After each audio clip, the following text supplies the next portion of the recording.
తప్పుగా తల్లిని తిట్టడం చదువుకోవాలి, తల్లిని తిట్టుకోవాలి, తల్లి దైవం ఇలా మాట్లాడే ఆఫీసర్లు. చదువుకోవడం లేదని మందలించిన తల్లిపైన ఫిర్యాదు చేసేందుకు ఓ బాలుడు పోలీస్ స్టేషన్ మెట్లెక్కాడు. మా అమ్మ నన్ను ఊరికే చదువుకోమని చెప్తుంది అని చెప్పి తన బాధను పోలీసులతో చెప్పుకున్నాడు. ఈ వింత ఘటన విజయవాడ పట్టణంలో చోటు చేసుకుంది.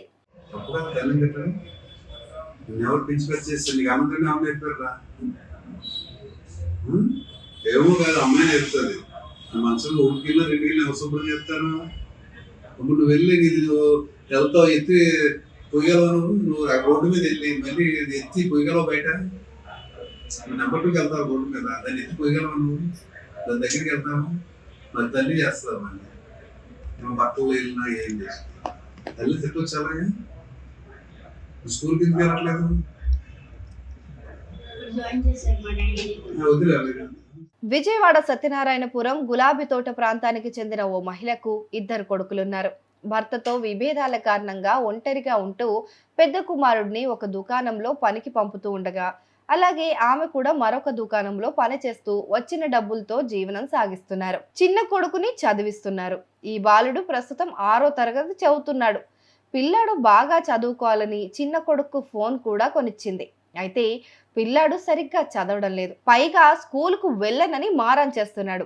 ఈ క్రమంలో అతడిని తల్లి మందలించింది. దీంతో ఆ బాలుడు తల్లిపైన కోపంతో ఇల్లు వదిలి విజయవాడలోని వంటవనుకొచ్చి ఏసీపీ దుర్గారావుతో తన బాధను చెప్పుకున్నాడు. వెంటనే ఏసీపీ బాలుడి తల్లిని పిలిపించి విచారించాడు. తర్వాత వాస్తవ పరిస్థితిని ఏసీపీ అర్థం చేసుకున్నారు. అనంతరం బాలుడికి కౌన్సిలింగ్ ఇచ్చి చదువు లేకపోతే భవిష్యత్తులో ఎదురయ్యే ఇబ్బందులను వివరించారు.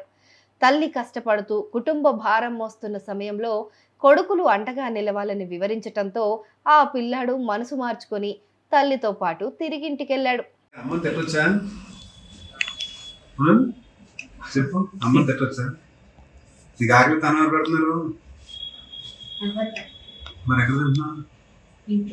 ఇంట్లో ఎవరు అడుగుతున్నారు? నువ్వు అనుకున్నావా? తప్పు. చదువుకోవాలి, ఇలా మాట్లాడే ఆఫీసర్లు అవ్వాలి, తల్లిని తిట్టుకోవాలి, తల్లి దైవం, తల్లి కన్ని పెంచే. 1కి వెళ్ళినా 2కి వెళ్ళినా చిన్నప్పుడు ఎవరు ఇస్తారు నీకు? నెంబర్ 2 మంచం మీద వెళ్తే ఎవరు ఇస్తారు? ఇప్పుడు డైపర్స్ వచ్చినాయి, 4 ఉంది. నీకు చిన్నప్పుడు డైపర్స్ ఉండి ఉండవు నాకు తెలిసి. డైపర్ ఉన్నా మీ అమ్ముకొని సాంగ్స్ ఉన్నాడు. అమ్మ తిట్టుకోవాలి, అమ్మాయినా అమ్మ ఏం చెప్తే అలా చదువుకోవాలి బాగా.